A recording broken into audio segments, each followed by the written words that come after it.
The sky above Virex 11 shimmered in electric shades of violet and gray, a deceptive beauty masking the planet's cruel nature. One by one, students materialized across the rocky basin, dropped via teleportation from orbiting cruisers belonging to their respective academies. The sudden materialization left some disoriented. Others instantly on edge. A shrill wind rolled over the jagged terrain, carrying fine particles of orange dust that stung the eyes and hinted at the chemical volatility of the atmosphere. Somewhere behind the mountains, the day star flickered dimly, barely piercing the dense cloud layers that boiled overhead. Ava Monroe stood alone on a rocky outcrop, her boots crunching softly against mineral dust as she scanned the land. She was the only human selected for this year's Intergalactic Survival Exchange, an honor only granted to one Earth cadet every solar cycle. Her body tensed slightly from the teleportation, but her mind was already racing with assessments. No trees in the traditional sense, but towering stalks with sponge-like canopies dotted the horizon. The ground was uneven and sloped downward into what appeared to be a dry ravine. Flat stones, some cracked and layered, littered the area. The air smelled metallic and faintly sulfuric. The others were beginning to orient themselves. Groups of 2 or 3 alien students clumped together instinctively by race. The Zenthari, scaled beings from Raylon Prime, hissed to each other in their guttural tongue. The Flurns, fragile beings with bioluminescent skin, hovered just above the surface, scanning for safe landing. A group of rigid, cubic-bodied droll knights unfolded metallic appendages and began emitting diagnostic pulses. Amidst all the alien life, Ava's presence seemed strangely small. Yet she held herself with quiet command. Her fingers tugged at the worn strap of her canvas field bag, empty except for the basic survival pouch permitted by the instructors. A high-pitched tone blared across the sky, emitted from a satellite drone that hovered just out of reach.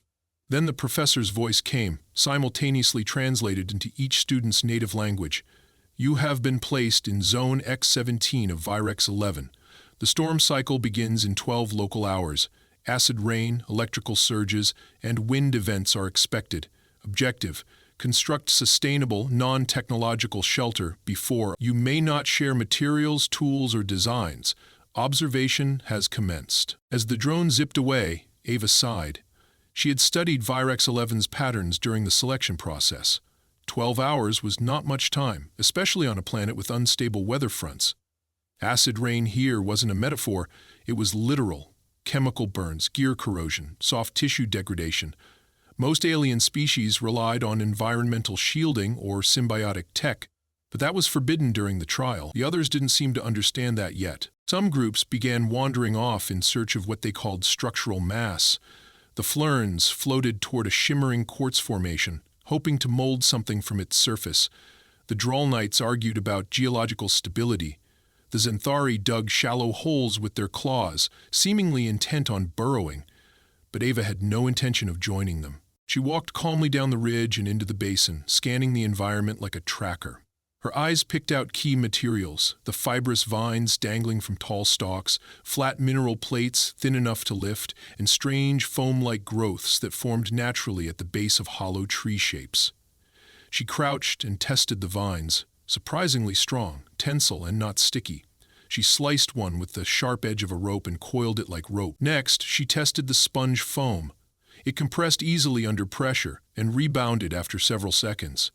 Excellent insulation, she thought. While others were still arguing or theorizing, Ava was already planning a wind-redressed frame, using rock slabs as walls, bound with vine lashings and lined with foam for internal buffering. She knew she needed to get the frame up before nightfall, when temperatures dropped and wind speeds accelerated. From a distance, one of the Droll Knights watched her with an optical sensor, then scoffed audibly in machine speech. Primitive behavior, he said in translated form, loud enough for others to hear. The human has reverted to sticks and stones. Some students laughed. Even a few humanoid scholars from the moon of Caldris pointed at her as she bent over a pile of mineral plates. Ava heard them, but gave no reaction. She had learned a long time ago that the wild didn't care about mockery, only preparation. Her father had taught her how to build a debris shelter in the Rockies during a whiteout. This was no different. The rules of nature were universal, even across galaxies. By midday, she had erected the base structure. Two long stalks formed an X-frame against the wind, anchored by heavy stones. Mineral slabs leaned on either side, forming a crude triangular tent. Foam growths had been collected and pressed into wall gaps. She used vines to lash joints together and added horizontal braces to stop lateral sway. It was no palace, but it would stand. The others, meanwhile, had barely made progress. The Xanthari had clawed a trench that filled with toxic runoff. The Flurns were attempting to mold a reflective dome, but kept burning their hands on unstable crystal. A group of insectoid students had formed a hive pile, but argued about its collapsibility. All around her, trial and error reigned. Mostly error. By late afternoon, the sky darkened. A shift in wind pressure signaled the storm's approach. Ava stepped back from her structure and checked it for tension. The roof plates clinked slightly in the breeze, but the frame held firm. She dug a shallow moat around it to redirect runoff, then slid inside and sealed the entry with a slab. As the first gust of sulfur wind howled through the basin, carrying particles that hissed against exposed skin, students began to realize the gravity of the challenge. Panic swept through a few clusters. Two Flurns cried out in pain from early burns. A Drollknight unit attempted to deploy a shield and was immediately disqualified by an overhead drone, which zapped his unit badge and teleported him off-world. Ava lay inside her shelter, arms crossed, breathing steadily. The air inside was warmer, stiller, and smelled faintly of plant oil. She closed her eyes for a moment, letting her body rest. Outside, the planet began to rage.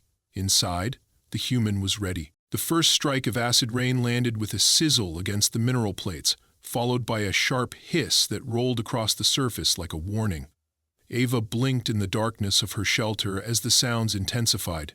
Outside, the winds howled in chaotic spirals, lifting dust and chemical residue into thick, suffocating plumes.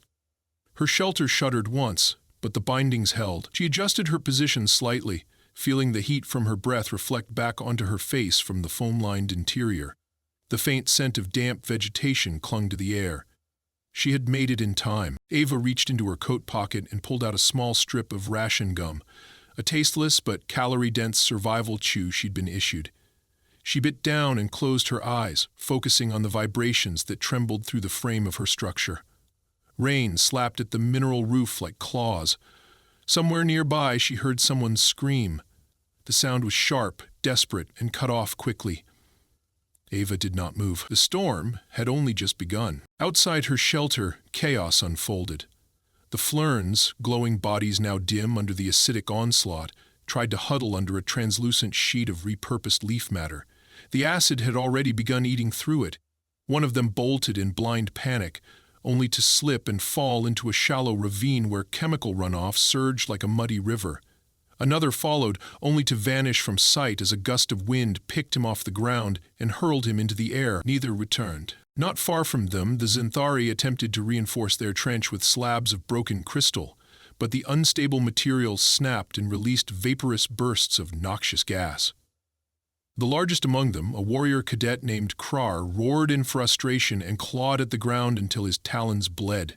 His scaled skin was already blistering, small holes forming where the acid hit directly. He threw one of the broken slabs across the field, narrowly missing a student from another race who shrieked in protest. The trench, shallow and exposed, began to flood with glowing blue water, toxic and searing.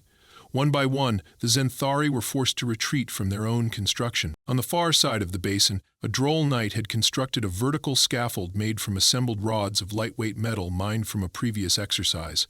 It stood tall and proud, an impressive feat of engineering. But the moment the wind reached its peak velocity, the structure began to sway.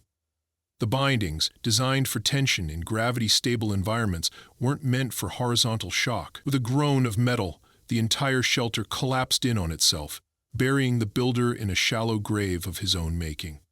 A faint blinking sensor on his collar signaled emergency extraction. Seconds later, a beam of light flashed down, teleporting him off-world in failure. Ava kept her breathing steady. She shifted once more to check the lashings along the interior wall. The vines had swelled slightly from the moisture, tightening the knots even further. She smiled. Earth knowledge, she thought, worked in places even the galaxy misunderstood. Her shelter was not just surviving, it was thriving under pressure. Hours passed. The storm worsened. At one point, acid runoff began seeping into the entryway, so she reached for a flat slab she had saved earlier and wedged it against the door, forming a crude seal. She used her forearm to sponge away the moisture and pressed herself deeper into the corner. Every instinct told her to stay low, stay calm, stay alert. By what must have been early morning on Virex 11, the storm shifted from rain to wind. Violent, bone-rattling gusts ripped through the basin like invisible blades. Some shelters exploded into pieces, sending debris flying across the dark sky. Ava could hear the anguished cries of students who had assumed the worst was over. The wind wasn't just fast, it was intelligent, curling around structures, probing weaknesses. She pressed her back against the far wall, counting the seconds between gusts, and then she heard it. Footsteps. Someone was outside. At first, it was just one, dragging footfall, slow and limping. Then another. A few seconds later, she heard soft banging on the mineral plate door. "Please, please let me in." The voice was strained, almost unrecognizable, but unmistakably female. Ava didn't move. She waited in silence, listening. The wind howled again. Another knock came, this time harder. "Human, I know you're in there. Let me in, I beg you." Ava hesitated. She knew the rules. This was a solo challenge. Interference meant disqualification. But rules meant nothing if someone died. She moved the slab slowly, letting in a sliver of moonlight. Through the crack, she saw a Flern, the smaller of the two who had fallen behind. Her glowing skin was pale, parts of it blackened from exposure. Her eyes were wide, bloodshot, filled with terror. Ava opened the door just enough for the Flern to crawl inside. The alien collapsed immediately, shivering uncontrollably despite her natural heat retention biology. Ava resealed the slab, wedged it tight, then turned and checked the foam insulation. The shelter could hold two. Barely. The Flern whimpered softly, curling into the opposite corner. "Thank you," she whispered. Ava nodded but said nothing. The silence returned, broken only by the muffled screams of students outside. The Flern wept quietly, and Ava leaned back, staring at the roof. She wondered how many would survive the second night. Outside, the acid rain returned in pulses. The wind changed direction. Debris rolled past the shelter in thuds and cracks. Another student pounded on the wall, begging, clawing, but Ava could not risk structural collapse. Her shelter wasn't made for three. Hours crawled past like wounded animals. By the time light returned to the sky, filtered and dim though it was, the storm had started to ease. The wind dropped, the rain slowed. The silence that followed was not peaceful, it was grim, funereal.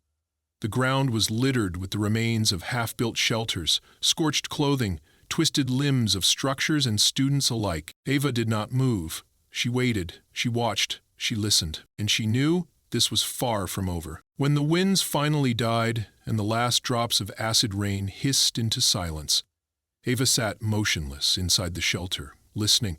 The air was unnaturally still. Not a single voice echoed across the basin. Even the Flern, who lay curled near her, had stopped crying, her breath shallow, as if afraid any sound might trigger another storm. Ava peeled back the mineral slab that covered the entrance, just slightly, and a rush of damp, sulfur-tinged air flowed into the confined space. She blinked, adjusting her eyes to the eerie gray morning light. Outside, the landscape had transformed into something unrecognizable. The ground was soaked in shimmering patches of chemical runoff, steam rising in thin wisps where acid had burned through alien fabrics and flesh. Scorched fragments of shelters lay strewn across the area like the aftermath of a battlefield. In the far distance, a collapsed dome of fused crystal sparkled in broken shards. Ava's gaze moved slowly, methodically, cataloging what remained. Two Xanthari forms lay motionless near the flooded trench, their scaled skin mottled and blistered. A droll knight stood alone by the remains of his scaffold, arms folded across his cube-shaped chest, his once pristine casing now marred by deep burns.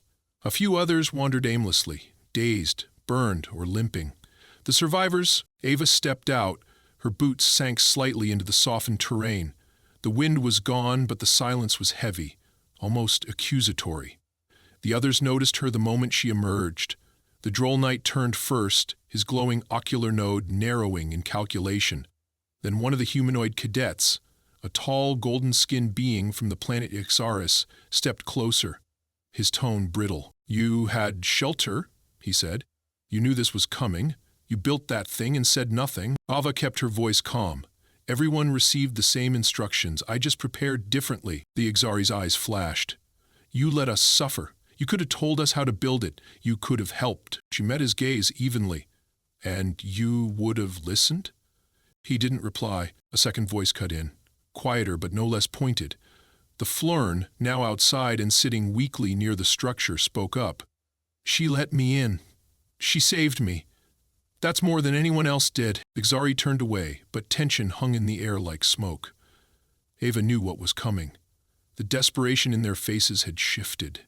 It was no longer about survival alone. It was about pride, about the instinct to assign blame when pain became too much to bear. More cadets began to approach. A Grothan female with four-jointed arms and pale, cracking skin stepped forward. Her voice was dry and rasped through a damaged throat. "What's inside that shelter? Is it still warm?" Ava nodded. "Somewhat." The Grothan tilted her head. "Then I'll be joining you tonight." Ava's expression hardened. "The shelter holds two." It already held more weight than it was meant to. Another person could compromise the frame. It won't hold through a second storm. "You can reinforce it," the Grothan replied. "Not with what's left," Ava said. "I used the last of the viable foam and slabs before nightfall yesterday." "Behind the Grothan," others murmured. A group of cadets clustered together, forming a loose semicircle. Ava noticed Krar, the Zenthari warrior, dragging his wounded leg behind him as he approached. His left eye was swollen shut, and strips of burned skin flaked from his neck, but his posture remained upright, his pride intact. "She has the only structure that survived," he said slowly. "And she dares tell us it is closed to others?" Ava's jaw tightened. "I'm telling you it has limits." Crawford let out a low, growling laugh. "Then perhaps we test those limits." The moment stretched. The crowd shifted, closer, tighter. Ava stepped back toward the entrance of the shelter and placed her hand on the mineral slab, half guarding the door. She glanced toward the Flurn, who now sat frozen in place, eyes wide with fear. The mob wasn't united yet, but it would be, soon. A sudden crack of thunder rolled across the sky. Heads snapped upward. A new storm front was visible far in the distance, darker, thicker, and moving fast. A dust wall rose ahead of it, blotting out the horizon. The cadets stiffened. Time was slipping away again. Ava made her choice. "You want to stay alive?" she said loudly, addressing the group. "Then start working. The only reason I survived is because I started before any of you stopped talking. I'll show you how I built the frame. I'll even help you find what's left of the foam. But no one touches this shelter, not unless you want to bring it down on all of us." There was a pause. Some eyes narrowed. Others showed recognition. A glimmer of survival instinct returning. Then the Grothan nodded once. "What do you need us to do?" Ava pointed toward the edge of the ravine. "Search the sponge stalks for anything that hasn't been burned through. Look near the roots. That's where the good foam collects. Krar, you're strong. Pull mineral plates from that collapsed ridge. But check for corrosion first. If it steams, leave it." She turned to the Droll Knight. "Your sensor still works?" "It functions," he answered. "Then map wind direction. We'll need to angle your shelter differently. That side of the ridge catches the gust first." He blinked twice. Agreement. In minutes, the basin shifted. The cadets dispersed in different directions, retrieving what materials they could. Ava worked fast, returning to her shelter and tying down one side more securely with a recovered length of vine. The Flurn helped her, fingers shaking but willing. As the others gathered what they could, Ava noticed something change. No one mocked her now. No one laughed. No one questioned her instructions. By the time the second storm rolled in, 4 additional shelters had been half completed. Not beautiful, not perfect, but functional. Ava circled each one, inspecting joints, correcting lashings, stabilizing frames with scavenged metal or mineral slabs. The last of the daylight disappeared under swirling black clouds. She returned to her shelter just as the first acidic drops fell. She sealed the door. Inside, the Flern already sat with her arms wrapped around her knees, silent. Ava crouched and pressed her back against the wall again, listening as the wind screamed anew. The shelter held. Again, and this time, others had a chance to do the same, because she gave them one. But she also knew what came next. When the storms passed, when they were all still alive, gratitude would fade, and resentment would grow. The storm lasted nearly 16 hours. Ava had measured the passage of time by the rhythm of the wind. It came in waves, low howls that grew into howling roars and then collapsed into guttural silence, only to start again minutes later. Inside the shelter, the Flern lay curled, whispering a chant in her native language that Ava didn't understand. Ava pressed her forehead against the mineral wall, feeling the structure tremble every few minutes. Her joints ached, but she remained alert. Sleep was too dangerous. A single shift in wind or a drop in pressure could mean collapse. She had built the shelter with intention, but it had never been tested under 2 back-to-back storms. Now it was. When silence finally came, it did so gradually, like the breath of the planet slowing to a halt. The first sign was the absence of impact sounds against the walls. Then came the muffled drip of acid water sliding down smooth surfaces outside. The air grew heavier, but calmer. Ava opened the shelter door carefully, shielding her face in case of residual vapor. A mist of pale steam rolled inward, but cleared quickly. She stepped outside into a world of muted destruction. Around her, the basin lay buried beneath layers of chemical residue. The soil squelched underfoot, saturated and soft. Smoke rose from several failed shelters, their frames half melted or blown apart. She saw movement. Figures emerging, staggering, coughing, blinking into the new morning. The Droll Knight stood intact near a rebuilt cube, his casing still smoldering at the edges. His scaled skin cracked but healing. A few of the others were missing. She didn't ask who. The Flern emerged behind her, her hair limp and skin darkened at the edges but alive. She looked at Ava with a strange blend of gratitude and fear. Ava didn't speak. She walked past the others and toward the ridge to survey the damage. 4 shelters had survived in fragments. The 5th had collapsed entirely. She found one of the Ixari cadets lying unconscious nearby, his breathing shallow. She knelt and checked for burns. His limbs had shielded most of his torso. He would live, but only barely. By mid-morning the wind had shifted again. It no longer carried threat, but something colder. Suspicion. Ava could feel it when she returned to her shelter. Her name was whispered now, but not with respect. She saw it in glances exchanged behind her back, in the way conversations hushed when she passed. The cadets had survived, but not because of themselves, and some were beginning to remember that too clearly. Krar approached her just before midday. His steps were slow, weighted by fatigue and pain. She expected a demand. Instead, he offered something far more dangerous: politeness. "We would like to meet," he said. "A discussion. All who remain." She tilted her head. "A meeting?" He nodded. "To plan the final day. We do not know what the last trial will be. We should speak before it comes." She stared at him. He waited. Finally, she nodded once. "Where?" "The south edge, near the ridge." Eva followed him there half an hour later. The survivors had formed a semicircle, seated on stones or crouching in the dirt. The Droll Knight was present, as was the Grothone, 2 Flerns huddled together. The Ixari male she had argued with stood slightly apart, his arms crossed. Krar began. "We were not prepared for this environment. That is clear to all of us now. We lost many, some due to ignorance, others due to arrogance. But we are here, and we must choose what comes next." The Droll Knight's voice buzzed softly. "There is no further instruction. The drones have remained silent. The test may already be complete." "No," said the Grothan. "There is always a final phase, something decisive. The galaxy does not grant survival alone as success." A murmur of agreement followed. Krar turned to Ava. "The human gave us knowledge. She gave us shelter. She could have remained alone, but she did not. And now she holds the only shelter still functional. Ava tensed. The Ixari took a step forward. We want to reinforce it, improve it, make it central. If the final trial is exposure, only that structure gives us a chance. That structure was not made for all of us, Ava said calmly. You can redesign it, he snapped. Not without dismantling it entirely, she answered. A silence fell. The cadets looked at one another. The implication was clear. The Flern, who had shared the shelter, spoke timidly. She helped us. She saved me. You want to tear it apart? We want to survive, the Ixari said coldly. Krar looked at Ava. We ask for your cooperation. She held his gaze.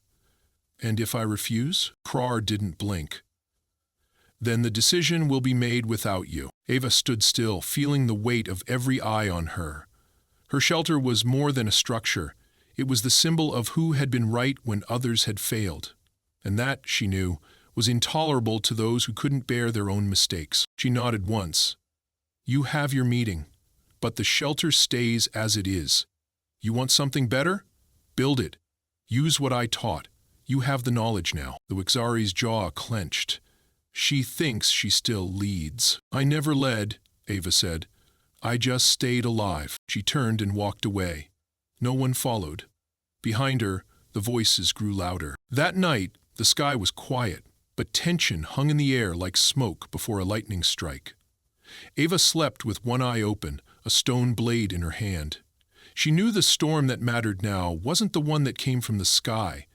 It was already inside the camp, and it was waiting for her to lower her guard. Ava didn't sleep. Not fully. She rested with her back against the shelter wall, eyes half closed, one hand curled around a sharpened bone blade she had shaped earlier in the afternoon. The Flern lay nearby, silent, barely moving except for the rhythmic rise and fall of her breath. Outside, the air hung thick and unmoving. The sky, once violent and unpredictable, had calmed into a heavy, featureless dome of dark gray. No birds, no insects, no weather. Just waiting. Something in the stillness felt wrong. She heard the footsteps before she saw anyone. Soft, deliberate, and too many to be casual. The ground outside shifted, the sound of boots against wet dirt pressing closer to the shelter. She remained still. Then came a knock, not a frantic plea for help this time, but 3 even, deliberate taps. She rose to her feet, silently motioning to the Flern to stay put. She pressed her palm against the slab that covered the entrance and listened. Ava! It was Krar. His voice was quiet but clear. Step outside. She didn't move. I am not alone, he added. Of course he wasn't. Ava opened the slab slowly, careful to keep her blade at her side, half hidden behind her thigh. Outside stood Krar, his massive frame towering, his reptilian face still marked by burns. Behind him stood the Ixari, arms folded, gaze locked with hers. A few others lingered in the shadows, watching but not speaking. The droll knight was absent. That detail registered immediately. She stepped out, but didn't close the slab behind her. If the Florn needed to run, she wouldn't trap her inside. What is this? She asked flatly. Krar spoke. We've decided. The shelter must be shared. It will be restructured, redistributed. You can assist, or you can step aside. And if I refuse? She asked. The Ixari answered this time. Then we take it without you. Ava studied them. Their postures weren't aggressive yet, but the tension was coiled. She could see it in the way the Ixari's fingers flexed, in how Krar's claws dragged through the dirt without him noticing. They were done pretending to negotiate. They had made their decision long before arriving at her shelter. This was just performance. Formality before action. She took a step forward. You've had time. I gave you instruction. I helped build 4 other shelters. You want more protection? Reinforce those. But this is mine. I bled for this. I planned it. I didn't sleep for 3 nights because I was listening to every gust, every tremor, every weakness in the frame. You don't get to walk up now and claim it like you earned it. You would rather watch us die? The Ixari said sharply. I'd rather watch you build your own salvation, she snapped. Silence fell between them. Krar inhaled slowly through his snout, then exhaled in a low rumble. So be it. He stepped forward. That was the trigger. Ava moved first. She didn't wait for the others to attack. She lunged directly at Krar, not to wound, but to disrupt. Her shoulders slammed into his side with enough force to throw him off balance. He roared in surprise as he stumbled backward. In that same motion, she spun and struck the Ixari's forearm with the flat of her blade, forcing him to drop the rod he had been hiding in his cloak. Then, everything erupted. 3 cadets rushed toward the shelter. Ava darted to intercept, slashing one in the leg with her blade. The cadet howled and collapsed, grabbing his thigh. Another tried to tackle her, but she ducked and rolled, coming up between him and the shelter door. She shouted once, "Go!" and the Fleurin inside scrambled out the back, disappearing into the thickening mist beyond the ridge. Krar recovered and charged. Ava braced herself, holding her blade high. But at the last second, something else happened. A beam of golden light cracked across the sky. It came from above, silent, blinding, and final. It struck the center of the basin like a hammer. Everyone froze. The ground shook. Dust and wind scattered in all directions. Then a second beam followed, slower, wider, descending in a spiral around them. This was no storm. This was extraction. Above, a massive shadow emerged. A ship. Its engines silent, its design sleek and cold. Drones appeared from underneath it, scanning the area with a grid of blue lights. One by one, cadets were enveloped in columns of light and lifted from the ground. Krar stepped back, blinking. The Ixari looked up, stunned. No one had expected it. No one had been warned. Ava remained standing, blood dripping from a shallow cut on her forearm, her blade still in hand. The final trial, she realized, had already occurred. It wasn't survival, it was the aftermath. One of the drones hovered directly in front of her, scanning her vitals, her movement, her surroundings. She stood still. A few moments later, a panel on its surface flashed green. A voice echoed from above. "Cadet Ava Monroe. Trial completed. Shelter integrity 94%. Combat reaction optimal. Leadership deviation measured. Compassion ratio balanced. Extraction authorized." She didn't move until the beam locked onto her. As the light enveloped her, she looked once more at Krar. He said nothing. His face was blank, but his eyes burned. The Ixari had already disappeared, lifted into the sky like a prisoner swallowed by judgment. Then she was gone, lifted smoothly, silently, above the carnage, the broken shelters, the fractured alliances. Inside the ship, she was greeted not by applause, but by silence. Rows of observers stood behind glass, instructors, evaluators, architects of the test. One of them, a human woman in a blue uniform, stepped forward and offered her a bottle of water. Ava took it and drank. Her throat burned. "You held the line," the woman said simply. Ava said nothing. "You'll be assigned to a diplomatic corps," the woman continued.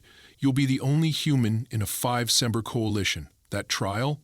It was just the beginning. Those students?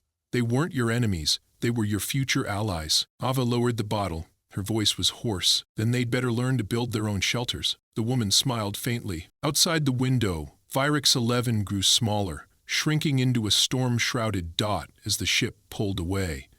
Below, the planet waited for the next trial, the next group of hopefuls who thought survival meant outlasting the storm.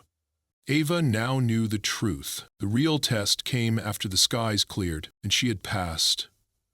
On her own terms,